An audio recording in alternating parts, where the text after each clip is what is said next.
Yo, what's going on, everybody? Welcome back to another episode of the Think Big podcast. We are on episode 88. This is a phenomenal feed. Every time we come on here, what's crazy is we're breaking a personal record every time.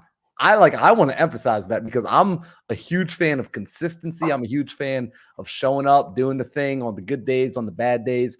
In fact, I think one of the misnomers and the misbeliefs is people think that every day has to be a good day. I would argue that your bad days are the best days if you show up because you're not breaking the compounding.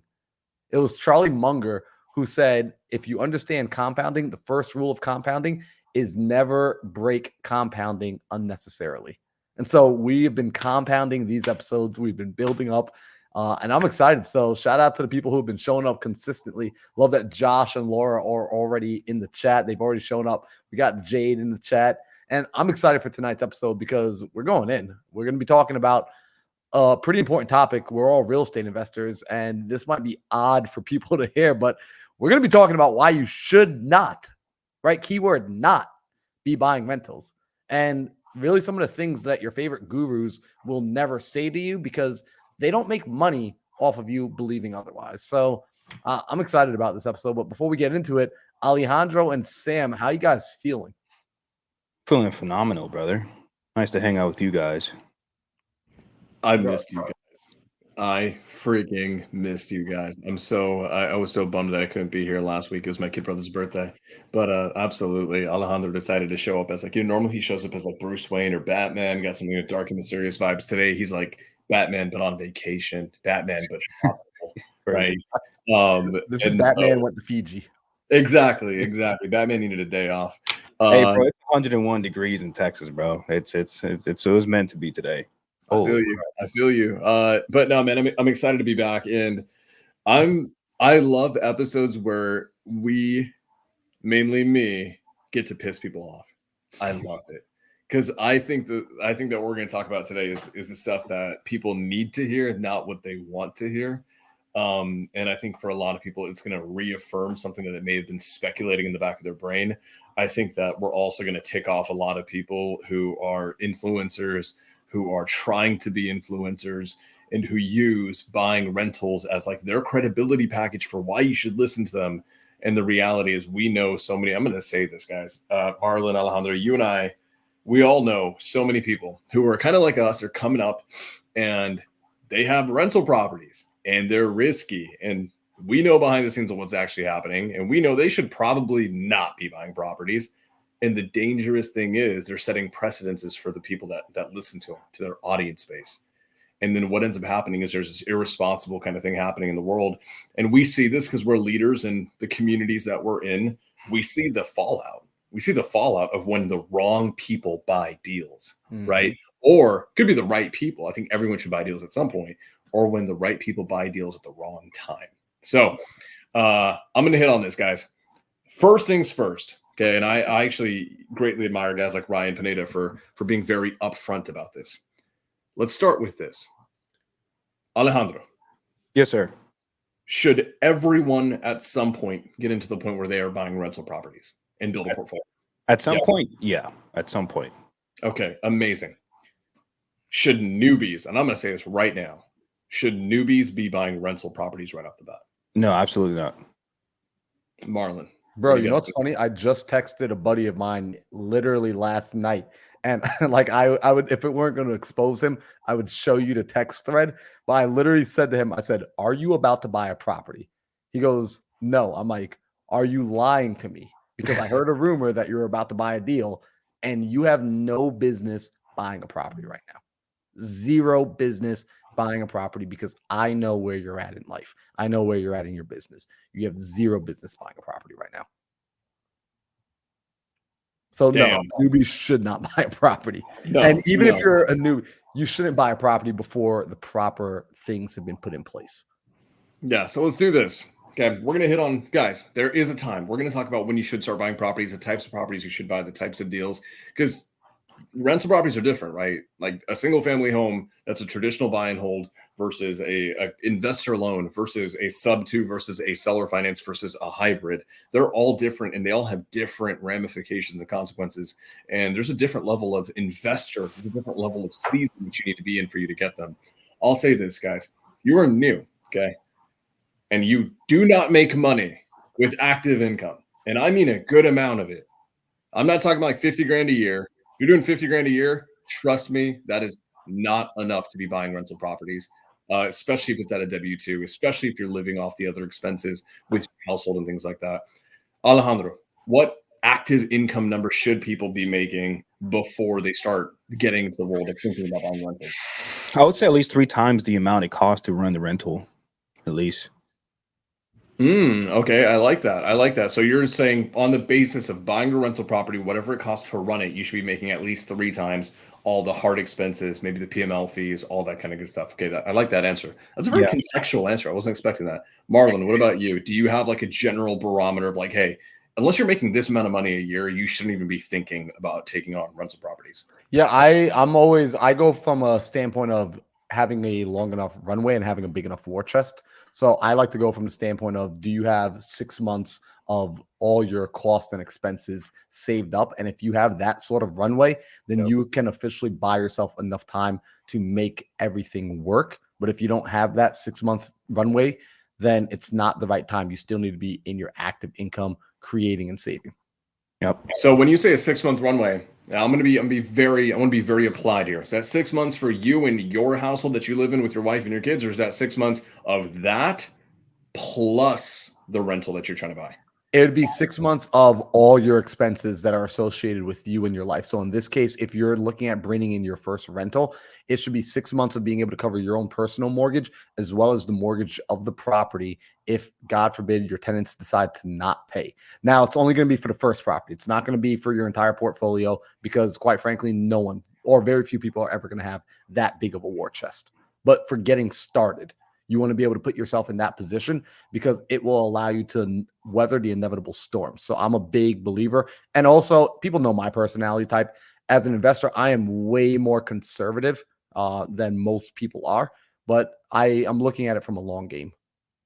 Got you. Okay. So here's where I personally stand on this, guys. I'm a little bit more, I would say it's not that I actually don't even view this as conservative. I view this as aggressive because my thing is this: when I get into a new form of investing, I don't want to like dabble in it. I want to freaking conquer it. And I can't conquer it if I'm playing the dabbling game. So like, I love these answers. They're good, solid, conservative answers that you can't go wrong with. Me, I like to actually flip it a little bit upside down even more. And that's that I don't even think you should be entertaining the idea of buying rentals, especially if you are using other people's money. Okay. It's one thing to be, using your own money for the down payments, your own money for the entry fees on creative finance deals. Like that's all well and good, right? But the reality is in today's day and age, 99.9% of people who are trying to buy rental properties are doing it with OPM, as they should, in my opinion. It's leverage. It makes sense to me. But the second that you do that, I don't think it's enough to have 6 months. I actually personally don't agree with that.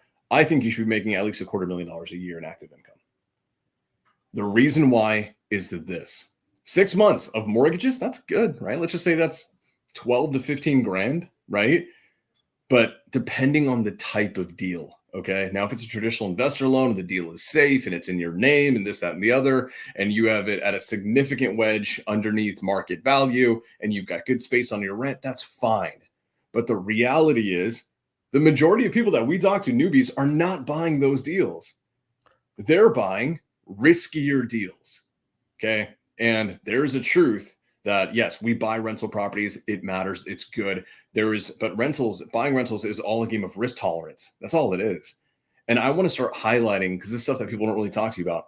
Guys, let's list off some things that inevitably will go wrong when you own rental properties.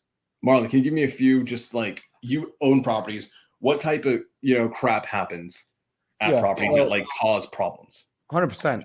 When you're buying rental properties, something to consider, especially if you're buying older assets, older properties, you are going to have maintenance issues. That's just a given. It's kind of like driving a car and expecting to not have to do an oil change or expecting your tire to never blow out. These are just normal wear and tear.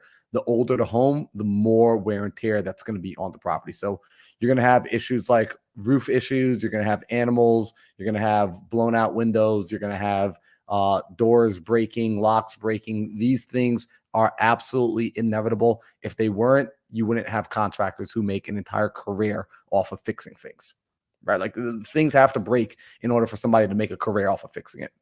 You're going to have vacancies. That means at some point, one of your tenants will move out. A unit's going to be vacant. A house is going to be vacant, and you will not be collecting rent, but your expenses will stay on. You will be responsible for making those sort of payments, regardless of if you're renting or not. That's inevitable. You are going to have problem tenants. You will eventually have to evict. It's not a matter of if, it's a matter of when. If you are owning multiple properties and you're planning on growing a portfolio, at some point, sooner or later, you will eventually have to evict somebody. It is inevitable. The only way I see you never having to evict somebody is if literally maybe you own one property and you have a person who's like a lifelong tenant inside there, in which case you're not even really a real estate investor and you're probably not listening to us. You're just a dude with a house. Big difference. From another standpoint, you are going to run into issues with contractors screwing you over where you do everything right. You go about getting the proper work order. You go about bringing them in timely fashion. You tell them exactly what you need done. They agree to do it. You make sure things are paid, and you're going to find that they just simply did not do the work that you asked to do, or they did not do it well enough. These things are inevitable.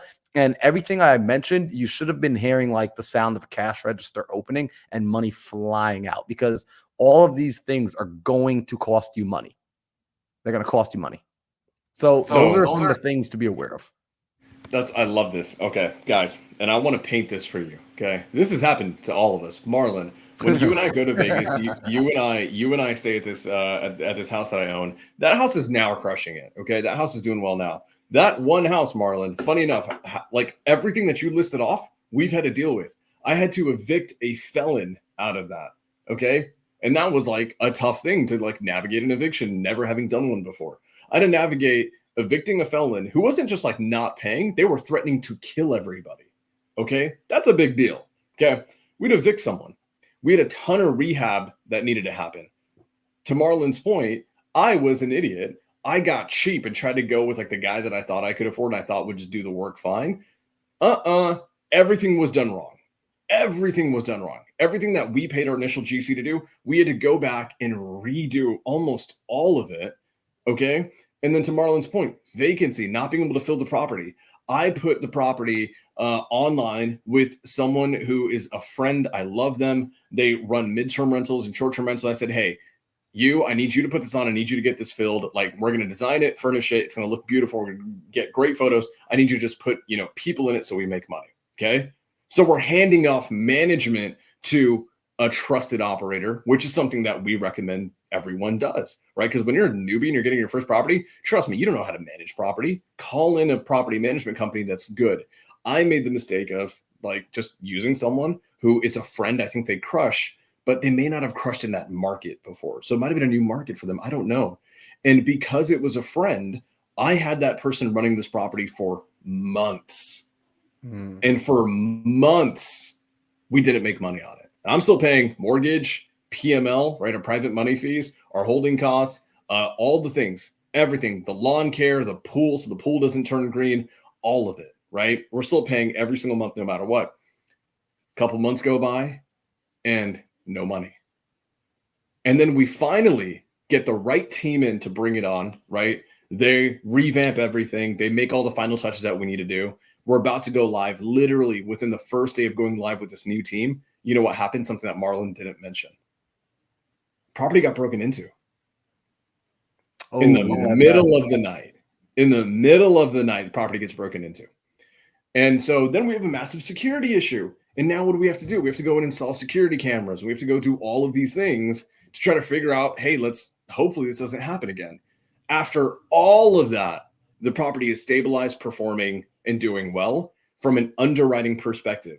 When we underwrote the deal, and it was a safe deal, everything like the underwriting that I did to buy the deal, I could just throw out the freaking window. Because by the time we were all said and done, we were massively over budget. We were massively over our time frame.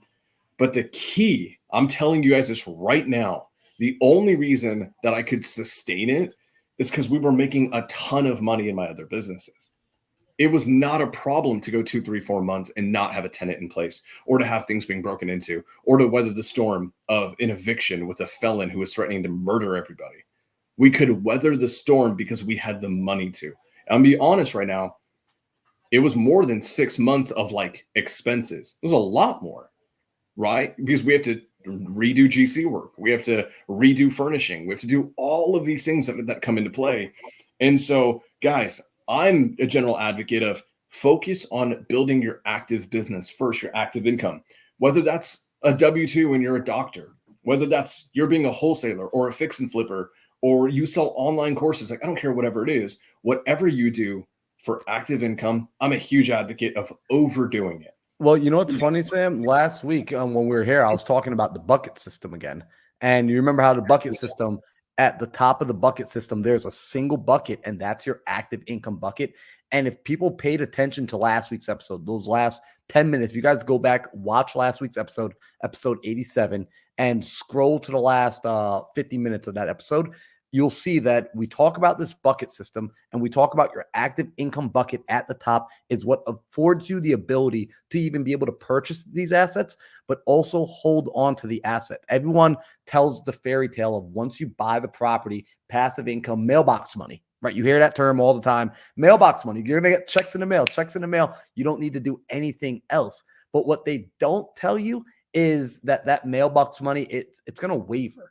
And if you cannot withstand that storm, we just recently, you and I, all three of us, we have a good friend in real estate who has been very actively on social media showcasing his deals. He's been bringing lenders out to the properties. He's been bringing people out to come hang out. Awesome stuff, and really proud of him. He's doing a good job. He made a post a few weeks ago saying, hey, I actually needed to back out of a deal for the first time in a long time, had to leave my earnest money deposit in, and I couldn't buy this deal. He said the reason being, I've got these other 9 units currently that are all vacant, and we still have to make the mortgage payments. Now, thankfully, he's doing what you've done, or he's done what you're saying. He's built up a good stream of active income over here on this side, right? Like, so his left hand is holding the assets, but his right hand is still working in the dirt, still making active income come in through just going out and making deals happen and transacting and making money. And he said, but this is costing me literally over $10,000 a month in just mortgage payments. Just mortgage payments I have to cover because these units have been vacant since April. Like, wow. And wow. So April, that's crazy. So, and here's what I want to hit, guys.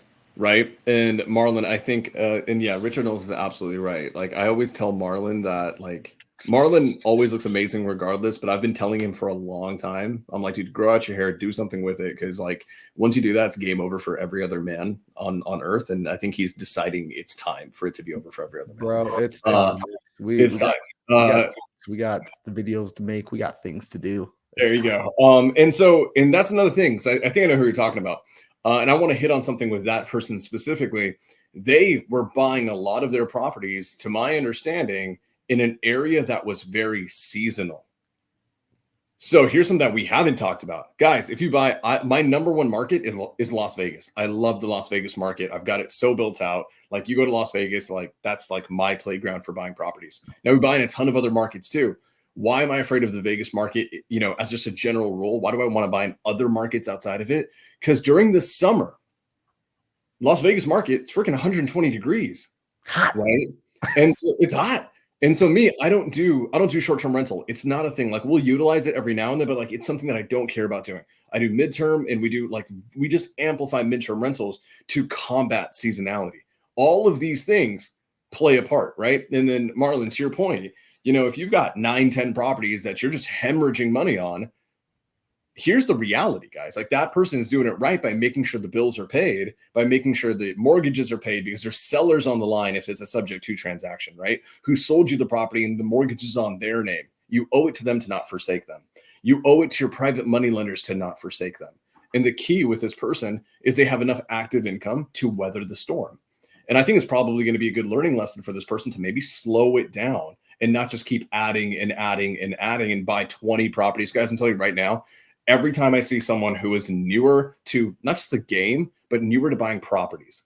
If I see them buy 20 properties in 6 months, I just know within the next 12 months, something is gonna break because it's the game of scaling. I'm good at scaling businesses. Guys, there is a truth to scaling rental properties the wrong way. Dude, it's funny. I have not yet successfully seen a single person buy a lot of properties in a short period of time at the early onset of their career and have it turn out well. Now, in the long run, I think it turns out well because the music's not over until the music's over. And I think, 5 years from now, 10 years from now, they learn so many valuable lessons from having scraped their face against the cement.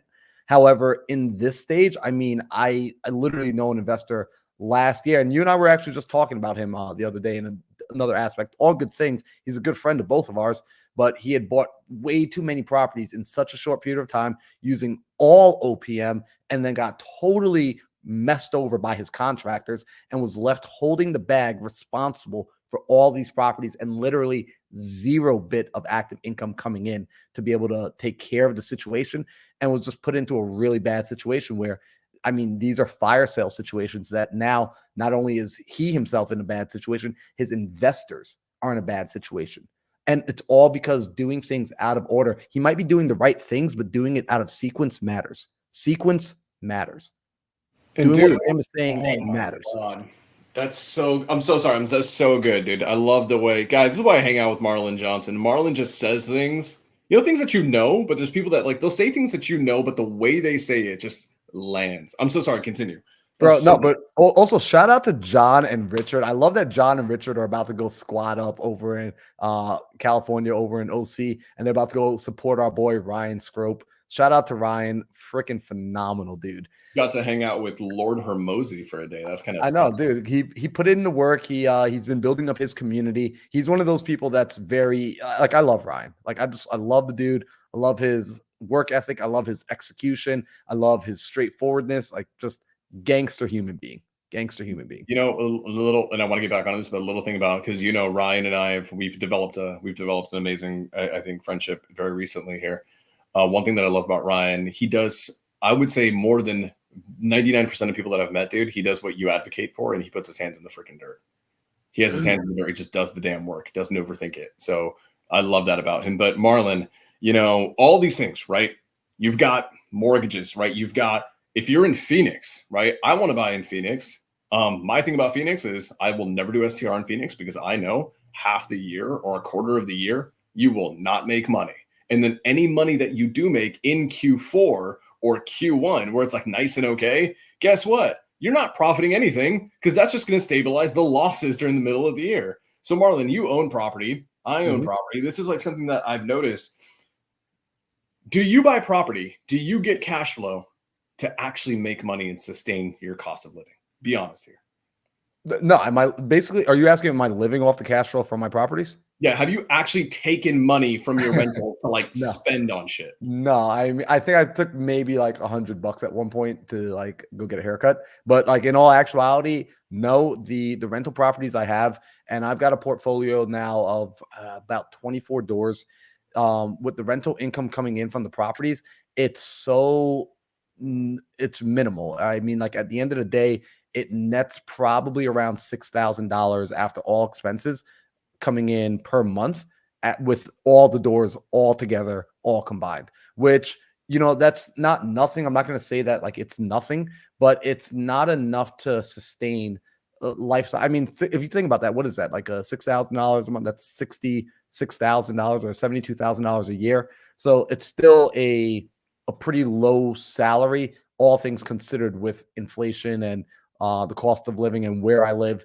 And so that's net. That's if everything works out. There are months where we do have vacancies, right? And immediately, not only am I'm not just losing the cash flow, I still have to pay the mortgage. So it's right. A loss on a rental property is not just, oh, well, you didn't make the $400 you were supposed to make this month. It's no, you just lost $1,800.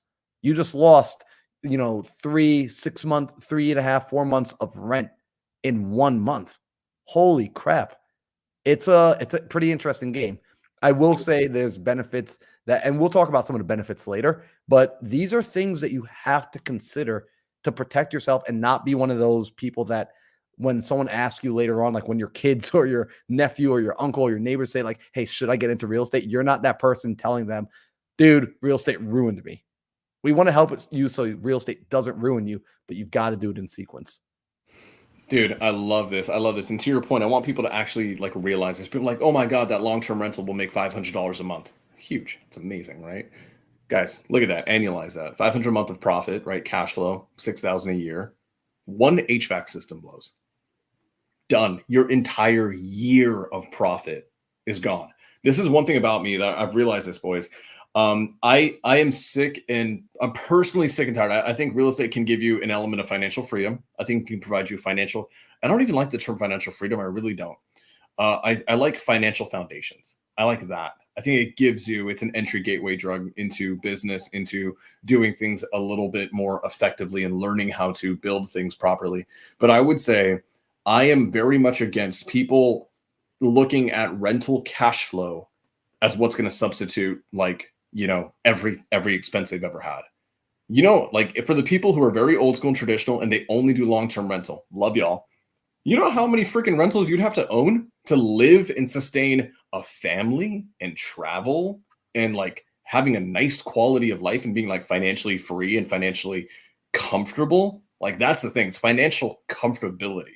That's not going to come from cash flow. Now you could be like, Sam, well, I'm going to do short-term rental and make $3,000 a month. Guys, I know short-term rental guys who 1 month they're doing $85,000 a month. The next month they're literally losing money. So volatile. And then you're in my city, Las Vegas. Love it. STR is almost completely banned. It's like not possible to run it there. It's like it's almost impossible to succeed with STR there unless you're like one of like 100 license holders. So, you want to hear something funny? There, and maybe I shouldn't be introducing this right now. And this, I think we're having a conversation right now, so it's cool. There's a strategy of buying properties that I love and using it with long-term rentals that can create the lifestyle people are wanting to create and the passive income that they want to create. But to your point, it comes as a result of doing the active income stuff first. And we actually know a really good buddy of ours, a good friend of ours who just reached out to, I think, both of us recently to come speak at one of his events up in the Midwest. And he buys all of his rental properties cash, because he's got a massive wholesale operation and a massive fix and flip operation. And it's actually because of religious reasons that he doesn't ever take out loans on a property, because his religion, they don't do interest at all. And so he can't actually have debt on his property. But because of that, he's able to have a small portfolio that is netting and bringing in, you know, close to 20 grand after taxes and insurance to his cash flow, which is, hey, that's a big difference. You're now looking at a $240,000 a year salary from, you know, a small portfolio of property. Absolutely insane. And that's something that people don't think about that can be done. So, I mean, I use leverage. I use debt to get into my properties, and awesome. This is where I learned that I'll still use debt because I get amazing ROIs and I run my calculations, but I realized I cannot turn off my active income as quickly as I thought I would be able to with having the portfolio I have. I thought I'd be able to, like, oh, cool. Once I get to 20 doors, I could shut off active income. I could just screw off and do whatever I want. And not the case. I have to keep the active income going longer, and I have to strategize better. But I am grateful because it broke me in. It was an entry drug. But, you know, let's continue this conversation because I like this, man. I really enjoy this topic because I wish somebody put it into my perspective this way at the very beginning. I would have done things a little bit different, and I'm not upset about the way I did things, but it's cool to see a higher level perspective. Well, it's an experience perspective, right? The reality is if I was a guru and a coach, I couldn't tell you all this because then I couldn't sell you a program. I mean, that's just it. And I'll say this, man, it's interesting because I'm at a point now where for me, and I think for a lot of people want financial freedom, right? I think financial freedom is a result of you learning how the money game works outside of just putting a tenant in a house. I think that there is so much at sway with real estate, right? Interest rates rising or decreasing, the political atmosphere, right? If you're in the game and your entire business is dependent on short-term rentals and you try and go play ball in Vegas, like it's just a matter of time before you get cracked down and fined. I literally have an investor who hit me up maybe like a month or two ago, and this investor was trying to flash sale their property in Vegas. And the reason why, they were illegally running it as a short-term rental. They got slapped with a $200,000 fine by the city of Vegas. And the city, like literally, I think is putting a lien on their property. Like they're going to get their money. They're going to get their money or foreclose or whatever. So I'm a huge advocate of everyone owning property and having it as like a safety net, because there's a long-term massive benefit to what, it's known as principal pay down and long-term appreciation. You mix those two things, you have this amazing safety net, right? And then your cash flow that you're getting day one, to me, is irrelevant, right? The cash flow that you get in 10 years, that has stacked up so much because you have principal pay down, you have you've paid out your private money lenders, you've paid out any debts that you have on the property, and now each property, everything that you're getting is pure profit, right? It's pure profit. My big thing is this, guys. Focus on your active income for the first 2 to 3 years. Truly, I'm pouring this into you, because every time I meet someone, guys, and I want to hit on this. You know what? Actually, because we don't have a ton of time left, I want to get into this because this is the spicy part. Marlon, Alejandro, does equity matter? I hope this isn't a trick question, because my answer is absolutely equity matters. Equity, okay. Alejandro, for everyone, let's be honest, even for us, where we're at, we're making money, does equity matter? Hey, I'm gonna go with yes. If it's for me specifically, the type of lifestyle I want, yes, equity does matter. I'm gonna tell you guys right now. Remember that property that's been an absolute nightmare for such a long time? The saving grace of that property, even if I didn't make the money I do in active income with wholesale and all the other things that I'm doing, I still would have kept that property. Why? Because when I purchased it, I had about $150,000 of baked in equity. And the equity was my safety net, right? So the reality is, why do I want you guys to be making 200, 300, 400, however much money in active income? That's your safety net. That's your weather the storm money, right? Let's just say you don't have that. Then you should have a safety net. That safety net should be equity. The danger point is when I see people forego the equity and they forego the active income and they have zero safety nets. And basically, unless this property performs on midterm, short term, whatever the heck they're doing, unless it's just like by the grace of God, everything aligns, unless that happens, they're completely screwed. And we see this, guys, in the communities that we're in, because people join and they go gung-ho and they're like, yeah, cool, I'm just going to go and take on this property that has basically no equity whatsoever, right? No equity whatsoever. They are not making a ton of money. Maybe they're an engineer. Maybe they're a doctor. Maybe not making a ton. They just have a normal kind of good salary even, but they got a wife and kids, right? They have a house to pay off on their own. And then what ends up happening is, oh, you comped the property wrong. Oh, the GC screwed up. Oh, the little subdivision I'm in, the HOA is cracking down and the HOA is on my ass and they won't let me rent it out the way that I want to rent it out. Now what? Right? Sorry if you guys hear that. Like my dogs are like, bro, someone you got a cat in the house. Dude, that is I actually know that's Daisy. That's the border collie for sure. Actually, that might be the wolf dog. That's probably the wolf dog. So real quick though, like because on that point with equity, and I know we are living in like the time where everyone's talking about creative financing and people feel like these are new strategies. First off, creative financing has been around forever. It's not a new strategy. And although creative financing is an amazing tool, shout out to the creative financing heroes and homies like Pace, like absolutely rock star of a human being. If you're ever going to do a creative finance deal, go learn from him how to do it properly. But equity is king. At the end of the day, equity is king. Being able to buy something at 40, 50, and 60 cents on the dollar will always be my go-to strategy no matter what, because equity gives you options. In fact, I sat down and Sam was there. Sam came out to the last mastermind I hosted here in Arizona, and we brought out Zachary Keeps, who is the #1 investor in Arizona. He is the largest owner of single-family homes in Arizona as a single owner. He doesn't share these and partner with anybody on these properties. And he's the #1 buyer on InvestorLift. So the data shows that if there was a scoreboard, this dude is #1 and he's the homie. Zachary Keeps, shout out to you, bro. And Zachary sat down and he explained his investing strategy, because what a lot of people don't know about Zach is before real estate, he was a Wall Street dude. This guy understands finances. He understands money. And he talks about how even if the only time to ever buy a non-cash flowing asset or a negative cash flowing asset is if you're able to get it at a price where you have so much equity that it makes sense that, hey, you know what, even if I'm losing $100 a month or $500 a month, and that equates into a $6,000 loss annually, if I'm sitting on $200,000 of equity, not like, hey, I got 10 grand of equity, I'm talking large pools of equity.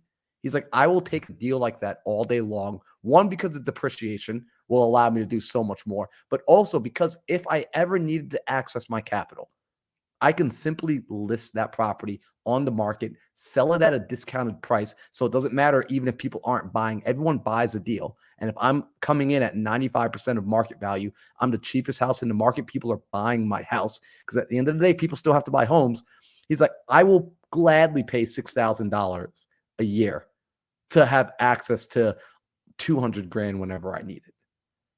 Holy moly. You don't get that with no equity deals. You don't get that buying non-cash flowing creative deals. You don't get that any other way besides having and owning equity.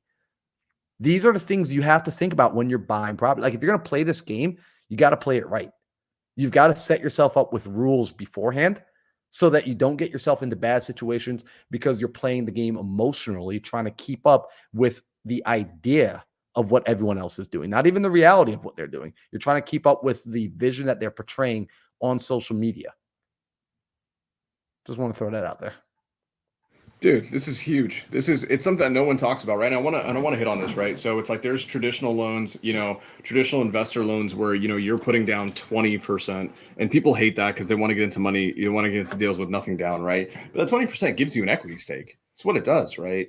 And the reality is then there's seller finance deals where you may not have a ton of equity depending on, what you negotiate with the seller. Now there's these big things, right? And I love them. I own them. I think they're great. We have sub 2 deals. Okay. Sub 2 deals are deals that effectively you're taking over someone else's mortgage. And more often than not with sub 2 deals, there is little to no equity. Okay. Here's what I want to hit on, guys. Marlon, has a lender, do lenders ever change their mind? Do lenders ever something comes up in their life and they're like, hey, I know I gave you 50 grand. I need that back. Like my kid just broke their leg or something happened. Dude, all day long. In fact, we have a lot of friends, I'm realizing. Another one of our friends who's out of Atlanta had this happen recently. And I even hit him up because he's got his portfolio. He's got about, 60 units to his portfolio. And he's been out of that space of buying active real estate and he's doing some other stuff right now. But then I saw the other day, I'm like, hey, dude, you're doing a deal. What's going on right now? And he goes, one of my lenders who's supposed to be in this deal for another 18 months had a midlife crisis and decided they want their money back. And rather than argue with them, I'm just going to go make some active income real quick and pay them off. I freaking loved that answer. I was like, yeah, why are you wholesaling a deal right now? I was like, I haven't seen you wholesale. Or he was flipping a deal. I was like, why are you flipping a deal right now? It's like, I thought you were done with that. He's like, yeah, I just want to pay off my lender real quick. Like we're in the middle of another project. I have this skill set. I have all my stuff. And so, yes, to answer your question, Sam, we have private money lenders, right? And we're not talking about banks. When he says lenders, we're not talking about the Wells Fargos and the Chases. We're talking about private money lenders, mom and pop lenders, people lending out of their self-directed IRAs, people lending out of their bank accounts. Those people, they may sign a contract with you and say that they're in a deal for 12 months. They may say they're in a deal for 24 months. They may say whatever. But then when they freak out and they panic or a life situation happens or their kid needs new braces and they ask for their money back, the last thing you want to do is sit there and have an argument with them and force them to stay in a deal that their human emotions are now telling them to get out of. You got to be ready to switch. You got to be ready to move. And if you've got active income coming in, it's not going to stress you out that you've got to temporarily park your own money in while you find time to replace them. Also, not just active income, guys. See how the answer to that problem, that's a real problem, it will happen. The answer to that problem is having the active income skill set. If you're making $250,000 a year, right, you're not spending all that. I mean, you shouldn't be spending all that. I don't spend that much money at all. I live like a brokey. The reality is if any of my lenders come to me and they say, hey, Sam, I need my 50 grand back. I need my 60 grand back. Cool. Give me 2 weeks and let me just sell the deal and then we're going to be good to go. And even if I didn't have that active skill set, right? Remember, there's two big hedges. There's the active income where you have a refined skill set where you can make a ton of money. That is a hedge against volatility in the marketplace and your lenders backing out and stupid stuff happening. The other hedge that I mentioned earlier, what was it? Equity. And if you have a deal that has a ton of equity, like it's all good because you could always just refinance. The rate might kill you, right? Or you could always refinance, bring another lender in and secure the new lender on the equity, and it's safe for them too. Equity is a safety net, right? My perfect world, I'm chasing both. I'm chasing active income as a safety net. I'm like a trapeze artist, right? You know, doing like crazy stuff on a tightrope super high, trying to become a billionaire. I'm not just trying to burn every bridge along the way. I want a safety net. That first safety net is my skill set, my ability to make as much money as humanly possible in active income. And if that should fail, right? I get knocked down into a coma or something happens, I don't know, something happens and I can't fulfill on my ability to run an active income machine, what's going to end up happening then is that if all my properties are sitting on 20, 30, 40% of equity, I'm going to be good all day. And that's how you got to focus on real estate, guys. So I'm not saying you don't buy subject to properties. I think you should. And I think for a lot of you guys, it may be the right answer because you may not be creditable, right? You may want to buy a property without credit or credentials. That may be your route to go. And that's great. But the thing is, don't buy a no equity sub 2 deal where you have no equity in the deal itself. You're using 30, 40, 50, 60K of someone else's money, right? Even if it's in a secure second position or third position or whatever, if there's no equity, it's not secured. It doesn't matter. I was talking to Abraham Gray, who's a great friend of all of ours. And it's funny. He's like, I don't care what position it's in. If there's no equity, there's no equity. It doesn't really matter. That's just the way it is. The truth. It doesn't matter what position you're in. And so don't buy a deal that has no equity and then raise other people's money, putting other people's livelihoods on the line. If you can't sustain it, if you can't pay the bill once it comes due, assuming it comes due. And moving forward, I'm at the game, man, where it's like, I'm not staying away from subject to deals. We're still going crazy on them. But it's like for every sub 2 deal I buy, dude, I want to buy a seller finance deal. And why seller finance, guys? This is super high level. We don't have the time to get into this. Why seller finance? Why do I care about those specifically? Guys, do you guys have a guess of why do I love seller finance deals? Why you like sell like pure seller finance deals? Seller finance, or like it's a hybrid where there's a ton of seller financing involved. Why do I love those deals? I'm gonna let Alejandro get it. Well, I can think of one. You know, I mean, there's many reasons why you would love to get seller finance deals, but one of them, for example, is like one of the deals I have right now that I think I owe like 50 grand to the seller, and that house has roughly maybe 60 grand of equity. And I offer him to pay him off for $14,000, and he took it, which means I now acquired some additional equity on that deal. That's why I love seller finance. Dude, okay. One, Brandon, thank you, dude. Thank you for, right, Marlon said the right sequence. Spent time building the active income, crushing it in wholesale. Now it's time to get into rental properties. And I'm glad that he said B class, right? I'm kind of agnostic. I don't think you should buy in like D class just because you're going to run into like your house getting broken into all the time. But B class, why? Safer neighborhoods. 100K plus in equity. Great. Is he going to buy a deal every week? No, but I can almost guarantee every deal he buys is probably going to be a banger if it meets those classifications. So shout out to you, dude. But this is it. Simon says you can negotiate with the seller. Alejandro's completely on point. This deal, okay? I owed the seller $95,000. Okay, me and the seller, great terms. It's a hybrid deal, half sub 2, half seller finance. On the seller finance, I owe him 95 grand, and we still have a lot of equity. We're good to go. He hits me up a few months ago and says, "Hey Sam, how much do you guys owe me?" And I'm like, "I don't know. I'll find out exactly how much." He's like, "Yeah, because it's just some things are happening right now. Do you think you can? I would love to be able to get that money up front." I'm like, "Hey, total transparency. We've owned the property for like a year, so we've not made enough money to pay you, whatever it was, like 95 grand." Eventually find out, what he wanted, or how, like what we owed him is about 95,000. And I tell him like, "Hey, openly, this is how much like I owe you based on like the note that we have on the timeline." And that seller finance note, guys, was on a 30-year note. I'm like tragic that he wants to call this due because I'm like, I got 30 years left, right? but I want to be a great person. So I'm like, okay, you know what? But I want to be a closer. So I'm like, hey man, what's going on in your life? What do you need? How much? Like, I owe you 95, but like, let's be reasonable here because I have to pull it from somewhere else. I have to go wholesale a property, flip a property. I got to go do some OnlyFans. I don't know. I got to do something to make you this money, right? And I was shocked, guys. Guys, I owed him 95. How much do you think we ended up settling for? How much do you think he 19? asked for? 19. What do you think?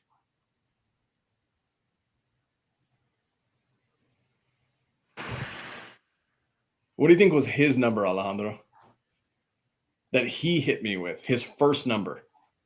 10,000. Ooh, spot on. He says, I owe him I told him 4 minutes prior, I owe you 95 grand. And he says, Sam, I was on the phone. This is a sales thing, guys. This is why you never say your number first, because you could have been wrong. I thought we were going to settle for 40, 50, 60K, right? And that's still a good deal for me. He said, Sam, if you can wire me $10,000 in the next week, I'd be really happy. We settled for 12. I just gave him the extra 2 grand just to be nice. And then, oh my God. So my 95 that I owed him, right? We settled for 12. What does that do to my equity, my potential equity? 73, if I'm doing math correctly, about $73,000 in new equity, just like that. Yep. Guys, you can't do that with Wells Fargo. You can't do that with Bank of America, with Pulte Mortgage. You can only do that type of stuff on seller finance notes. And what was crazy is no one has ever talked to me about this. Before this happening to me, none of my mentors had ever mentioned that this is like a possibility. You should do this. You could do this. Like, it made sense in theory, but no one had ever like put it in front of me. A former guest of the Origin Story podcast, literally the next day, I saw a reel from our good friend Alex Quezada, who is a phenom. If you guys don't follow social media, it's amazing. He just drops so much high-level game on there. It's amazing. It's why he's blowing up in such a big way. He posts this reel about like, hey, every 4 months, it's like an SOP in his business Call them up. to go talk to every seller that they have a note with. And then he calls them up and just says, hey, we just closed a deal, a flip or a wholesale. We got 40K. I know you, whatever I owe you, would you be willing to settle?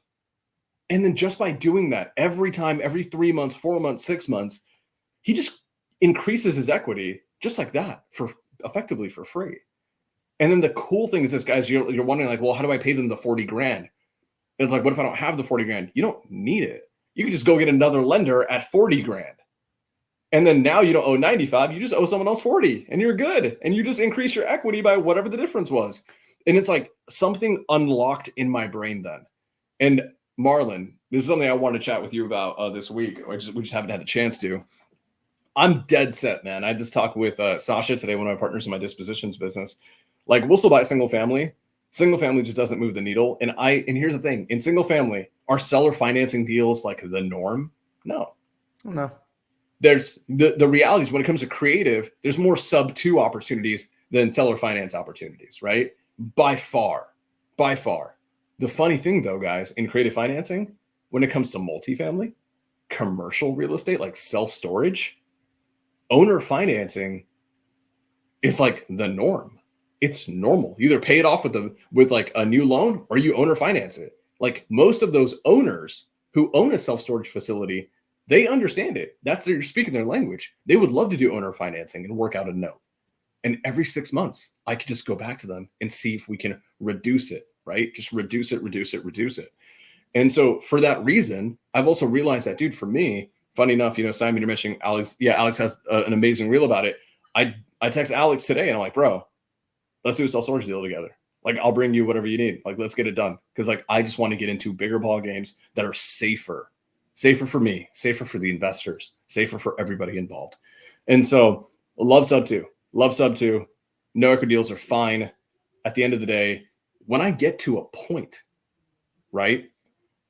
Let's be honest here, guys. Is there an avatar that is perfect for like no equity, sub 2 deals, right? You're taking a risk on cash flow. There's people that we all know, right? Yeah. Who buy little to no equity sub 2 deals. Let's just say no equity. They put other people's money in it, which is risk upon risk. Okay. And then those deals may break even as a long-term rental. We know people who buy these types of deals. is there a common denominator for the ones who can sustain that? Yeah, they're making a ton of active income somewhere else. They're doing something to earn a lot of money. And the reason they're buying property is depreciation today and eventual cash flow in the future. That's literally it. That is, guys, I would even say that the eventual cash flow later down the road, I think for most of those guys, as soon as they can escape the IRS, recapture, like the reality is they're going to try to sell just because they want the depreciation. I think the one commonality with all those guys is they're all making 8 figures plus a year, right? And so for them, I'm like, it makes sense. We make good money. I think all 3 of us make like really good money overall. And we're still like, no, we should be a little bit safer right now. We should hedge our bets. We're seeing people around us, guys. I actually want to give you guys props because we've been friends for so long now. We came up with a cohort of young guys and young folks we kind of got into the same community at the same time as how we all connected. You guys know this. There's other young guys and young gals who came up alongside us and they're getting washed out because they rushed into bad deals, because they made a bunch of bad business decisions, right? They're being caught with like owing people a ton of money and like they're trying to file bankruptcy and this, that, and the other. But you guys, for the most part, have like played this smart game and you've been smart along the way. So I want to commend you guys for doing that. I laugh because I'm like, I don't know if I've been smart along the way. Definitely been lucky, but for sure playing the right game and like, made my fair share of mistakes. But no, I definitely appreciate that. I agree with you. And also to answer Brandon's question, because I just see it over here on the side, he asked, do we use cost segregation for active income? Brandon, I haven't had to yet. I haven't had a year where I made so much money that it made sense to do it on the properties. And I have had enough of a portfolio and enough properties at enough of a price point. My portfolio is large enough to offset what I have had coming in as active income. So I haven't had the use for it yet, which is kind of a sad thing. So that means I need to make more money so I can see what it's like to do cost segregation and essentially capture upfront a lot more of the depreciation in a single year. What is cost segregation for those who are listening, Marlon? It's basically I'm going to give the quick answer to it. It's capturing multiple years of depreciation in one single tax year. So it would be capturing it would be me buying a property, and instead of using the next 27 and a half years, or I believe it's 29 with residential properties, it's all the way around 27 and a half with residential properties. Instead of me spreading it out over the next 27 and a half and like waiting and taking chunks at a time, I would take and capture 5 years all in one. Let's say this year, 2024, I make a ton of money in my flipping business and I need to offset more income. I will go to one of my properties and I will use 5 years of depreciation in 2024. And I'm just going to use it up front. Nice. Yep. And then the cost segregation study is like the tool. It's a mechanical tool that needs to be done. It's like there's like an appraisal and all this stuff that happens that basically validates that to happening. So cost segs are important. It's funny enough, we needed to cost seg last year and we just didn't. We totally didn't. I was so in the trenches and we got wrecked. I'm wrecked on taxes for last year. So it's like much more of a pertinent issue this year because we're scaling so much. So like now, from now on, like, dude, depreciation matters so much. AJ asks, are wholesaling and flipping the 2 main active income skill sets? No. I mean, I would say in terms of real estate, there's the big 3, right? There's wholesale, fix and flip, and then buying and hold, right? And each of them has like a million different subcategories. So in that regard, yes, in the world of real estate, those are the 2. But the reality is it could be anything. It could be anything that you do to generate money in the short-term period where you are trading time or a skill set for money coming into your life, right? So if you are a coach and who does coaching, if you are an athlete and you're a pro athlete and you make money because you play football for a living, right? These are all active incomes. In the real estate space, yes, flipping and wholesaling are going to be the 2 main ones. Yeah. Now, 2 weeks ago or 3 weeks ago, I was out in Virginia and I met a woman she's a brand new investor, just got into it. She's a world-class surgeon and she's making between $200,000 and $300,000 a year. Do you think I suggested to her that she start wholesaling? Hell no. Right? Like I told her, I was like, real talk, like you need to be looking at lending. You need to look at owning properties to offset your active income. And you should be looking at more syndication deals because you love your job. You have zero intention on walking away from the work that you do. Like she loves what she does. I was like, you do not need to go and create another job. You don't need to create another business. What you need to do is protect the money you're earning and allow yourself to create retirement for when you decide you want to stop working. Would it be helpful? Because you just reminded me of someone that I absolutely admire. Her name is Christine LeBounty. She's one of the greatest agents. Oh, she's fire, dude. Dude, she's amazing. Christine LeBounty, for anyone who doesn't know her, she's freaking famous. She has like a TV show in San Diego. She's one of the best agents in California, one of the best agents in San Diego as well. And that's a really tough market to be a really good, thriving agent. And she comes into one of the communities that we're in. That's how I actually meet her. I met her at a mastermind event, and she's like, I make a ton of money. And like, she and I eventually talked. I found out how much money she makes, and she makes a ton of money, right? And she was like relatively new, like she's an agent, but she's not super accustomed to buying a ton of properties. And for her, it was actually more pertinent for her to almost skip single family. She wouldn't get the amount, like the depreciation, the benefits that she would need in the single family space. It actually makes more sense for her to just start investing in bigger deals, bigger asset classes. So that's a really kind of interesting thing. If you guys want us to, guys, do you think it'd be like cool for us to do an episode breaking down like single family and its benefits and who should do it versus, multifamily, but also like things that people don't talk about enough of, in my opinion, like self-storage. That'd be dope. Talk about different asset classes, especially self-storage. Dude, okay, I think if the people want us to do that, I think that'd be a fantastic use of time. So, guys, the reality is this: everyone should buy property, but you shouldn't rush into things that you're not ready for. And I think right now there is a danger in social media and the world of media, just in general, telling you that real estate is the path to financial freedom, is the path to all of that. And I agree with that to a degree, but only if you're ready for it.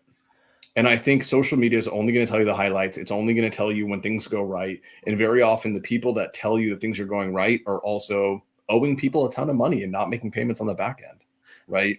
And so what I want you guys to do, real estate and entrepreneurship at its core is risk tolerance. I was with Jerry Norton a couple weeks ago, and I was talking to him just about getting to know him. We spoke on stage together at an event. It was an amazing time. And I was getting to just get to know him more one-on-one. And his whole thing with me is like, Sam, I'm just working on increasing my risk tolerance so I can take bigger swings, so I can have bigger at-bats. And so what I want you guys to understand is that when you start buying rentals, it's not just like the filling of the house. It's not just the maintenance. It's also the fact that you may not know what you're doing, and you may not get the right insurance coverage, and you may screw up on some paperwork, and XYZ millions of things can go wrong. And I'm not saying this to scare you away from buying rentals. I just want you to pay down your ignorance debt. So when those things happen, you're prepared, you're equipped, you can handle the liability. Because I want, just like Marlon's point, I want everyone who ever consumes anything that we do to absolutely thrive in real estate. I don't want anyone to ever be shortchanged. I don't want anyone to ever fail. And God forbid, I don't want any of you guys to end up on that tired landlord list that other investors market to, because those guys all sucked at running properties. So, guys, we're running up on time here. Yeah, we are over on time. So that means we are going to be back here next week for another episode.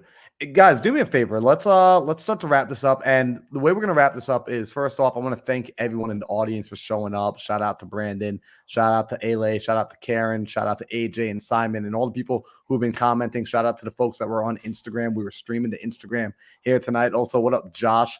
Good seeing you. And if you got value from tonight, this is how you can help the podcast out. People have been asking, how do they help the podcast out? How do they help us out? What can they do? And what you can do to truly help us, we're actively wanting to grow this platform. We want to grow this message, reach more people, and provide the sort of information that normally is behind a paywall. We want to give it away for free. And the way we give it away is by you guys sharing the podcast actively sharing the podcast with a friend, actively going to your Instagram and going to your Facebook and going to your TikToks and your LinkedIns and all the places that you hang out online and saying, yo, guys, tonight I just watched this episode. Like, if you hung out with us for the last 50 minutes, clearly you thought this was valuable. Share the value with somebody else.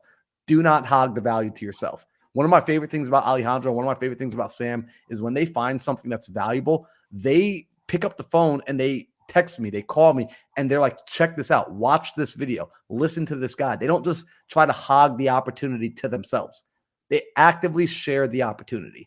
We need you doing that here tonight, not tomorrow, not next week, not next month when you think about it, doing it right now while you're listening to the sound of my voice. That is how you show thanks. That is how you keep this thing going. That's how you can help us. So that's my ask tonight. I appreciate you all. We'll be back next week for episode 89 of the Think Big podcast. You definitely do not want to miss next week's episode because I think we got something. We got it in our group chat. We're storming up something big for next week's episode. So be here, 5 o'clock Eastern.